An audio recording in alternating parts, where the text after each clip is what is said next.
economy to change, for things to change, you have to change. For things to get better, you have to get better. It's the only way it's going to happen. No one's going to do it for you. Nobody. They're going to do it for themselves. They're not going to do it for you. But it starts there. And you have to remind yourself of it. Among all these negative influences that you go home to, you have to remind yourself of it. I would be that guy. If I moved in with you for a year, I would be that guy. To remind you every single hour of every single day of every single week for those 12 months, you're either on track or you're off track. If you're off track, get back on track to platinum. I promise you, here's the thing. I promise you, platinum, at the platinum level, that's where, for most people in this room, everything changes. Everything changes. Money is just a medium of exchange between goods and services. For those people that think money doesn't matter. If I put you on Gilligan's Island with $5 gazillion, it doesn't. You're still eating banana cream pies. Money just gives you more options. It grants you freedom. I didn't want to be the guy that sat in Sacramento, California and thought, I wonder what Christmas in Australia looks like. And then go, oh, what's the point in wondering? It'll never be me. That wasn't me. That wasn't ever me. I want to be the guy someday that says, I wonder what Christmas in Australia looks like, and then picked up the phone, called his travel agent, says, book me 2 tickets to Sydney tonight, Christmas Eve, and then not even pack a bag. You know why? I'm pretty sure they got stores. Yep. And then you just figure it out, right? You don't know what the weather is, you just go and you buy what you need. That is living, is it not?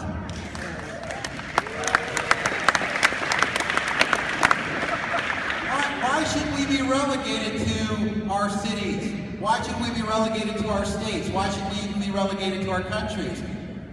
I want to be relegated to planet Earth. I have no interest whatsoever on being on that one-way trip to Mars.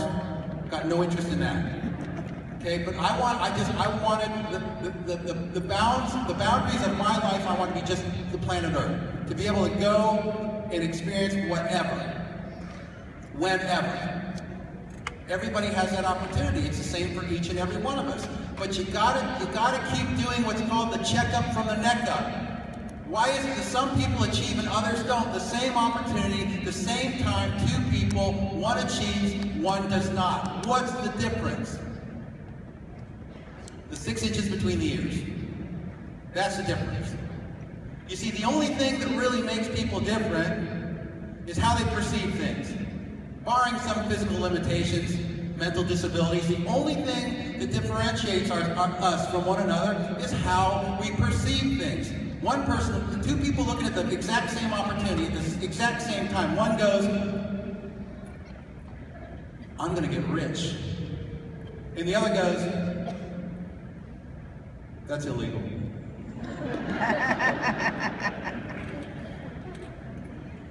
I don't understand it. We got people out there that go, yeah, Yale International, that's one of those Ponzi schemes. Peter Castleman needs to build an illegal Ponzi scheme. That makes a lot of sense, doesn't it? He's running low on funds. Let's give this a try. The internal dialogue that you have makes all the difference in the world.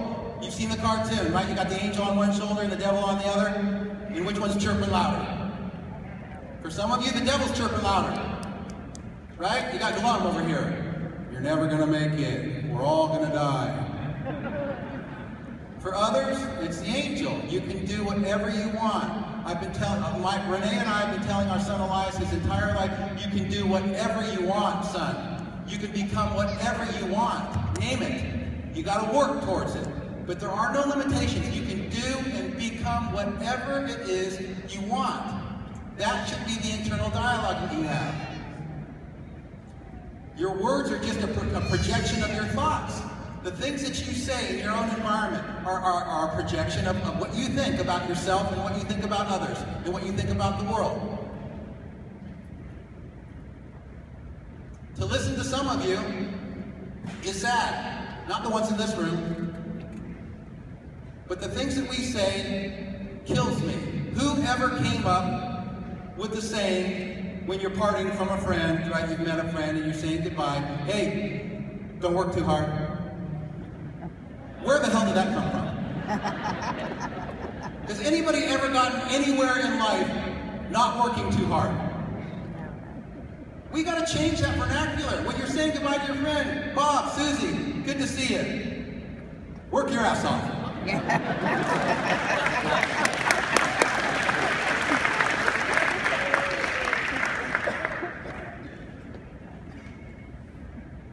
I learned a long time ago from one of my mentors that you will become the combined average of the 5 people with whom you spend the most time. Let me repeat, you will become the combined average of the 5 people with whom you spend the most time. So you better start taking inventory of your relationships. Who are these 5? What do they say? What are their influences? Are they positive people? Are they negative people? Are they people that give you energy, like Kirby was talking about? Are they people that take energy from you? What is their impact? Because it is affecting you. If you hang out with 5 people that are homeless, and those are your, you stay in that park all day long playing checkers. And those are the 5 people with whom you spend the most time. You spend enough time with those 5, and eventually, you're probably going to make your bed on that bench. Flip side of that coin, if the 5 people with whom you spend the most time are millionaires, now you may or may not become a millionaire yourself, but I guarantee you, you'll pick up a nugget or 2 from them, those 5 influences, that will absolutely change your financial life. It's gotta happen. If you hang out with 5 people that cuss all the time, that's all they do is swear, what happens to you? You start swearing. You hang out with 5 people that will not tolerate a potty mouth, what happens to you? You clean it up. You've got to understand what those influences do to you. They're important. Take inventory of those, and I'm not saying necessarily divorce yourself of some of those relationships, but I'm saying you may want to limit your exposure. Just a little bit, limit your exposure. You can love on them for, an hour or 2 and just go, I've had my fill. See you next month. Very important stuff. Everything about you should be designed around positive, strong, building messages. Even eventually, as you become a presenter up here, and many of you will, you get to pick your walk-on music. I pick a song because I like the melody, and I've been using the same song that they played as I walked out. I've been using that same song for the last 5 or 6 years. It's from a local band here in San Diego, which is befitting. They're called Switchfoot. And the name of the song is Dare You to Move. Just the title of it, Dare You to Move. And the chorus goes, dare you to move. Dare you to lift yourself up off the floor. Like today has never happened before. I love those lyrics. I dare you to move.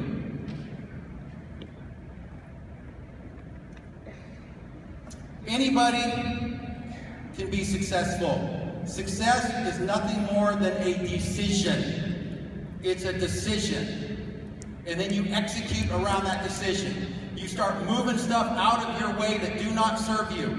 And you'll find that when you make a decision about something, whatever it is, and you're resolute in that decision, literally obstacles that used to exist in front of you, they just start moving. And if they don't move, you move them. Because they do not serve you. I was taught by my first mentor, there are 3 things that you have to have. You have to have these 3 to become successful. A burning desire to change your current condition. It's got to burn, this desire.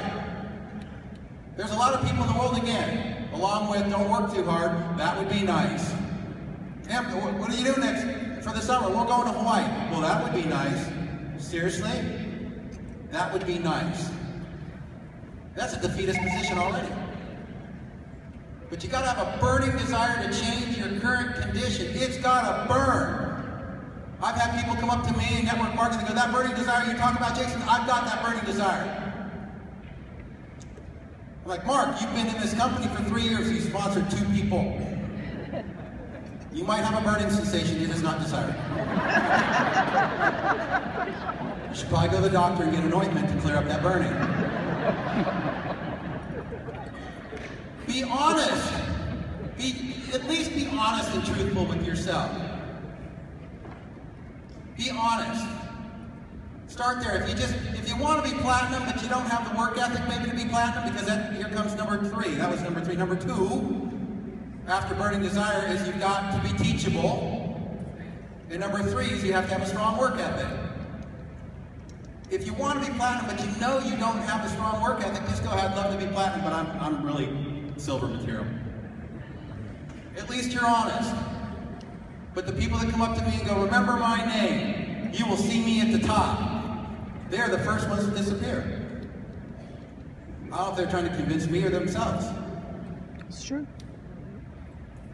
So be honest in what you're prepared to go and do, what you're prepared to give up. Many of you know this. I'm not going to get into great detail on the rainbow vacuum story because we'll be here for another hour. But I went door to door selling rainbow vacuum cleaners.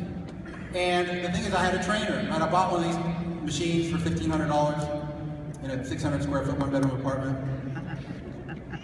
Getting into the story now. And I gave the guy, because you get the shampoo attachment, in order to get the shampoo attachment for free, which was like $350, you had to give the guy 4 leads. He didn't have to sell them, he just had to go do them. Right. And so I gave him 4 leads to get my shampoo attachment. The guy went and did the 4 leads, and he came back with my shampoo attachment like a week later, and I said, how'd you do? And he said, I sold all 4. I said, huh? He said, yeah, I'd have given you $100 a machine just for riding with me. I said, you would have given me $400 just to ride along with you? He said, yeah. I said, 1 second. And I came back with a list of 10 more names. I said, we're riding. And we went out and visited these 10 leads, and we sold 8 machines. We actually sold 10 out of 10, but 2 of them were broke, and they couldn't finance the Jujube. Their credit was so bad. So we dropped 8 machines. We literally dropped 8 machines in the house. So there was the original 4 that I gave him, and then 8 more that we rode on together. And then I got wings. I was on my own. He was ready for me to go out and do I had to go run all the leads for all these machines that we dropped now so they can get their free shampoo attachment. You know how many machines I sold out of my first 14 presentations? You said 14. Nada. Where's my Mexican contingency? Nada. 14. 14.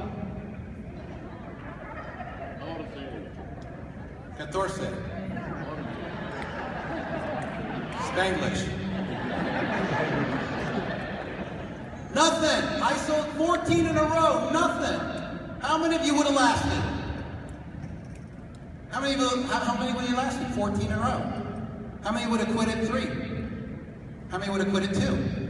See, but here's the thing. I got madder and madder and madder with each time that I went and carried that damn machine out of the house. I got angrier and angrier. Why? The machine was the same. The machine I got wasn't defective. The machine I got was the same as everybody else's machine. The presentation was the same, pretty much. We got a book. We read out of it.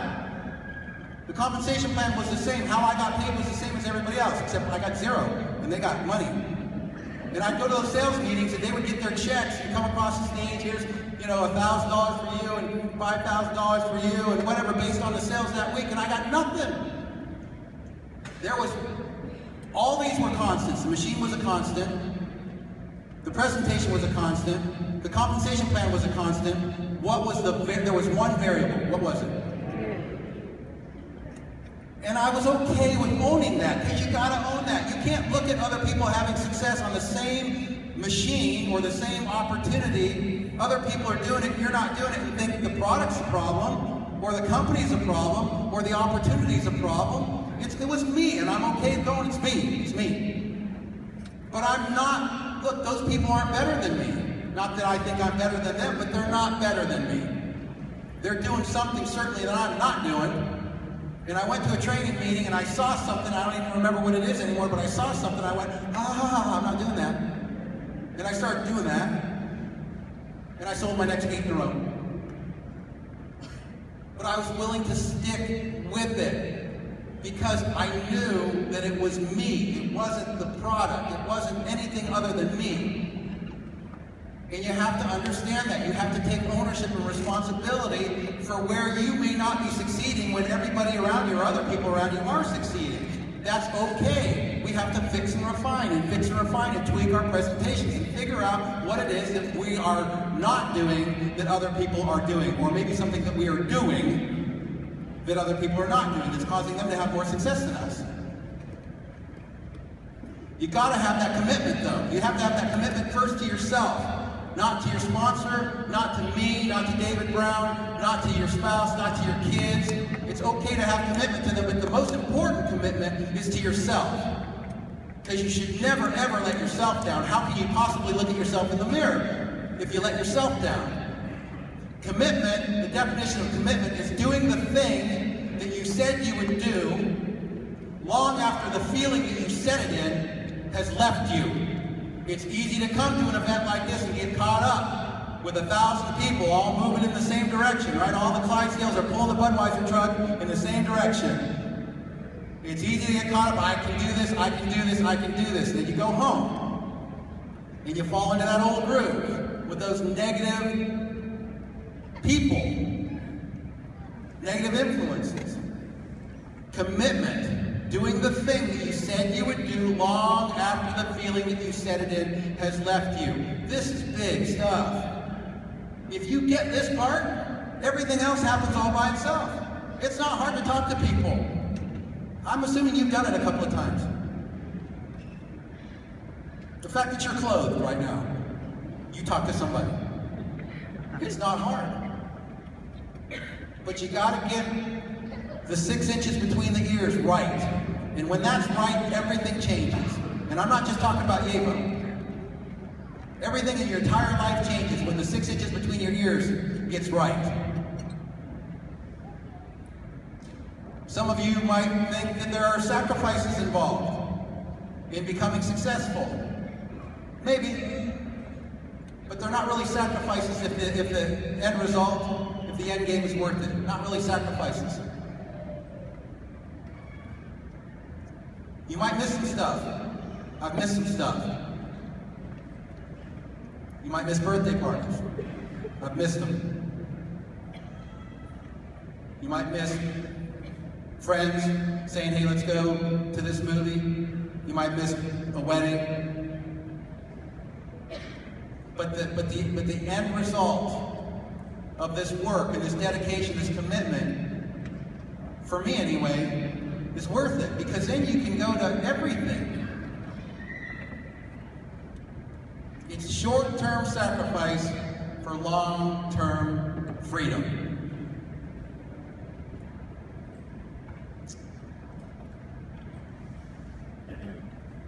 Sales is nothing more than the transference of belief. For those people that struggle with the word sales, some of you, your toes curl. Anytime somebody says the word sales, you're like, oh, sales. Sales, get over it. Sales is nothing more than the transference of belief. That's all it is. We've been selling our entire lives. Us guys, we've been selling the G.I. Joe with the Kung Fu grip and the lifelike hair. You ladies were selling the Barbies. Later on it was the Easy Make Ovens. Got into Schwinn bikes, Ford Mustangs, Chevy Camaros. Sales is just a transference of belief. Movies, restaurants, you believe something strongly about whatever it is, a product, a place, an opportunity, an ideology. You believe so strongly that you're willing to go and talk to people and transfer that belief that you have into them, that causes them to go and make a decision. That's sales. Some of you men go, I don't want this whole sales thing, I'm not a sales guy. And I gotta tell you, I'm looking at your wives, and by the look of them, you're a lot better salesperson than you think you are.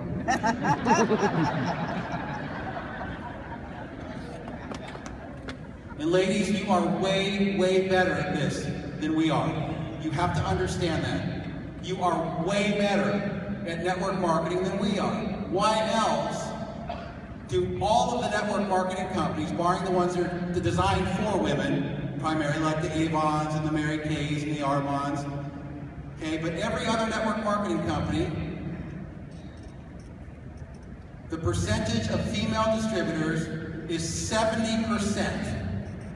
70% women. Aren't you better at this than we are? Are you?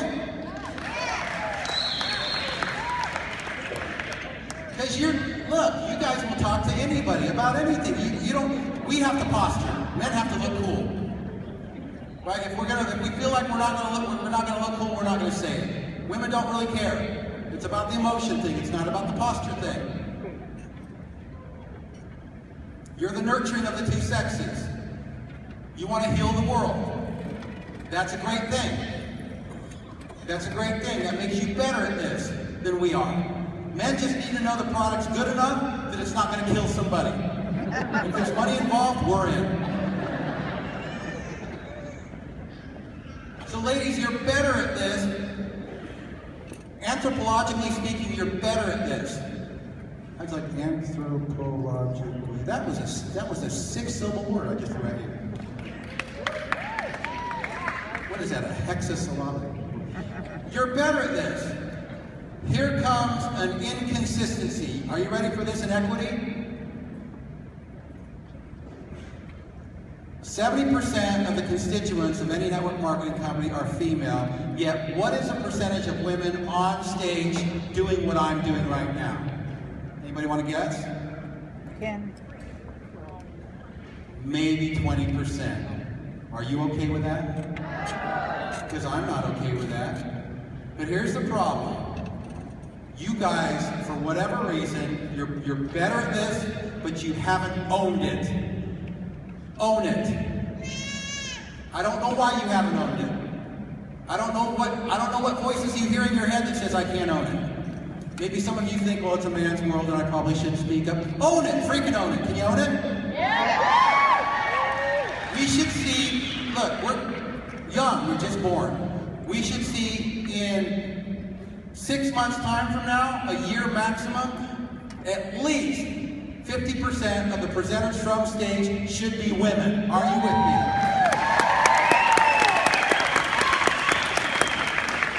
Aren't you tired of hearing from us anyway? Own it. Let's go, ladies. Own it. If you're a woman and you have a message and you're not afraid to proclaim it and you think it's going to help your fellow women and men, I want to know who you are. Come up and tell me who you are. But understand this, words are cheap. You got to earn it, just like everybody else. You got to own it, and you got to earn it. You're either building your dream or you're building somebody else's dream. That's another one that hit me square between the eyes. You're either building your dream or you're building somebody else's dream. Whose dream are you building? If you're an employee, and I honor and respect the fact that you got to do whatever you got to do to keep a roof over your head and food on the table, Yavo, food. But you're building somebody else's dream. Entrepreneurs build their own dream. If you're somebody that has to sit in front of the TV all day on Sunday and watch every NFL game from the first one at 10 a.m. here on the West Coast to whatever, 10 o'clock at night, whose dream are you building? Yours? Let me tell you whose dream you're building. The NFL, Budweiser, they love your eyeballs on their commercials. But at the end of the day, when those scorecards get passed in, is your life any better? You're either building your dream or you're building somebody else's dream. Whose dream are you building? Try this one out for size. Unplug your TV for 30 days. Ooh. Did he just say that, really?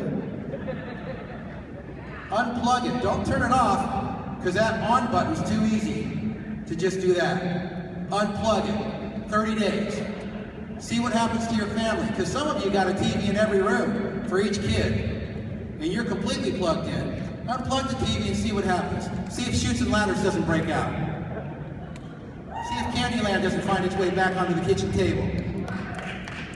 Okay? See how much connectivity you have with your neighbors. See how much work you get done. Because some of you go, you know, it's tough for me to build this business because I'm busy.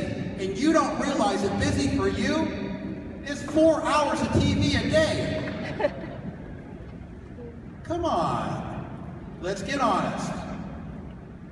Unplug that sucker for 30 days. Let me know how that works out for you.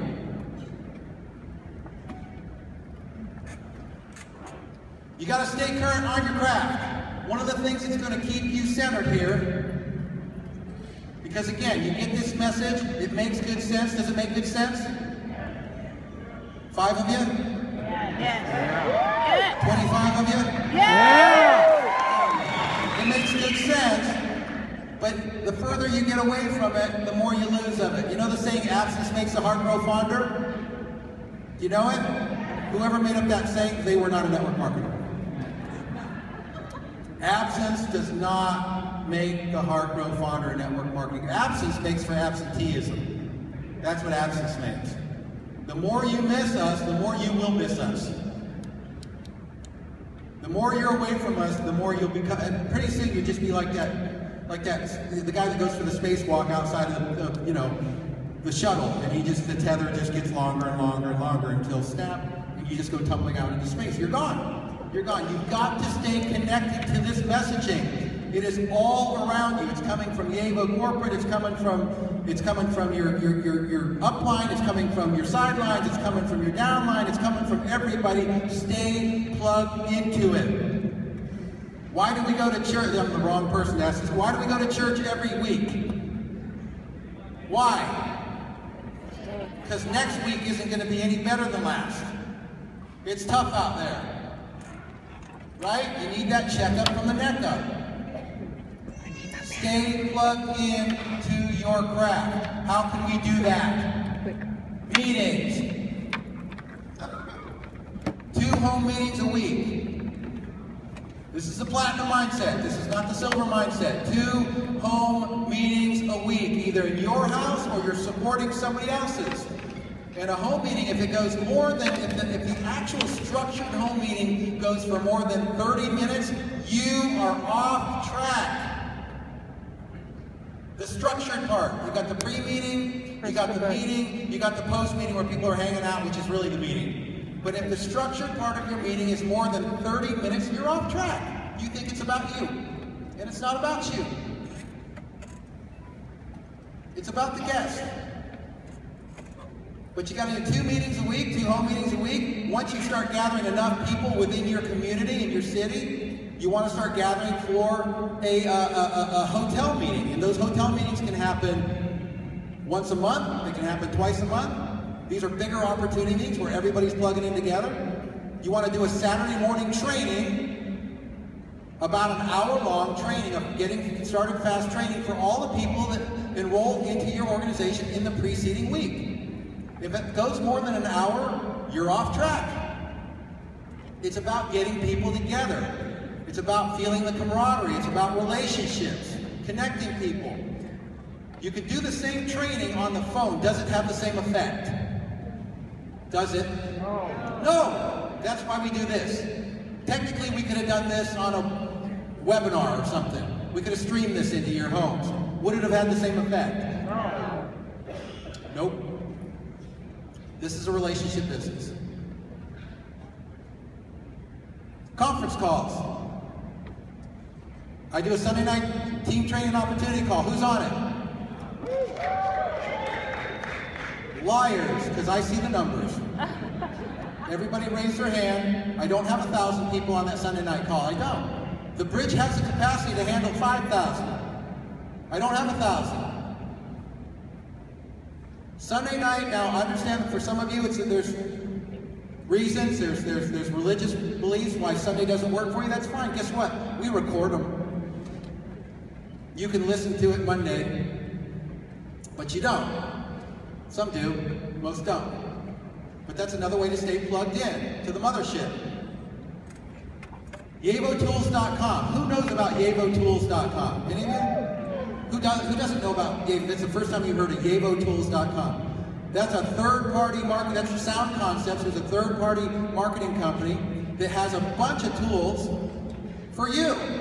Some of it, and it's building because we're young, but some of it is YAVO specific, and lots of it is network marketing generic. Very valuable stuff. Very valuable. You should be using your drive time to and from work, to and from picking up the kids from school, to and from soccer practice. You should be using your car as a rolling university and listen to these DVDs. Don't listen to a DVD. Listen to these CDs in your car. Okay, turn off talk radio. I find myself yelling at the radio anyway. It drives me crazy. Turn off talk radio. Turn off, the classic rock. Turn off country music. You shouldn't be listening to that stuff anyway. And listen to stuff that's positive. Listen to stuff that's going to help you in your mindset. Listen to stuff that's going to remind you about these principles that you need to practice every single day to help you.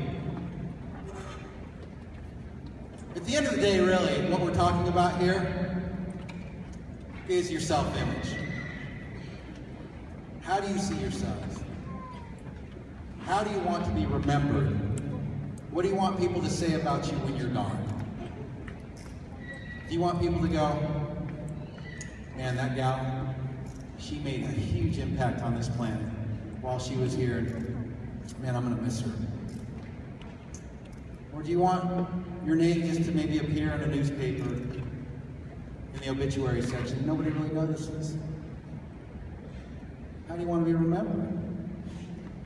What does this period of time mean to you? These motivational speakers will want to tell you that you are not a milk carton. You don't have an expiration date. That's crap. We're all milk cartons. Just because you can't read that expiration date doesn't mean it's not stamped somewhere on you. It is. What are you going to do? How do you want to be remembered? Peter Castleman is doing this because he wants to be remembered for something more than the things that he's done. Has he done some big things in his life so far? Oh yeah. But it's not, it pales by comparison to what he wants to be remembered for doing here at YAVO International. He doesn't have to do this. This is not a financial play for him. It's bigger than that. It needs to be bigger than that for you. It has to be, to carry you through. Getting that money can be anticlimactic. It's cool for a while, it is. But after that, it can be a little anticlimactic. The reason for doing what you're doing on a day-to-day basis has to be bigger than that. How do you see yourself? When you look in the mirror, what do you see? What do you want other people to see? My self-image is too important to just coast through life. It's just too important to me to just become mediocre, to be mediocre. Who wants, mediocrity is filled with a bunch of people. It's no fun. Come up top where there's lots of room to move and air to breathe. That's where you belong. You came here this weekend for that opportunity, did you not? Yes.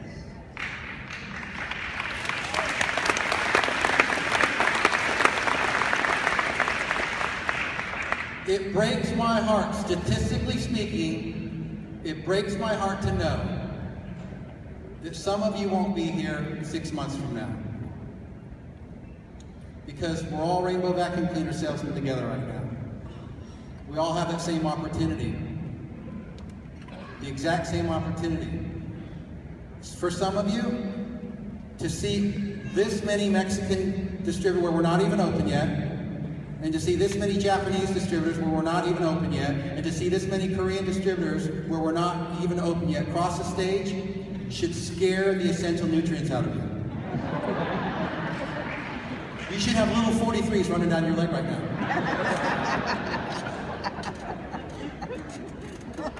Wake up. It's time. But I promise you this, if you take these ideals, these practices, these philosophies that I bestowed upon you today, the very ones that I adopted over the last 23 years, and you live them every single day, not just Wednesdays, not just Tuesdays and Fridays, but you live them every single day. You're reminded of them every single day. And you live up to these expectations, not the expectations of your children, and not the expectations of your spouse, and not the expectations of me or anybody else here at the table, but your own expectations of your own self-image. If you do that, I promise you, you'll go across the stage one day as a platinum. Thank you so much for your time.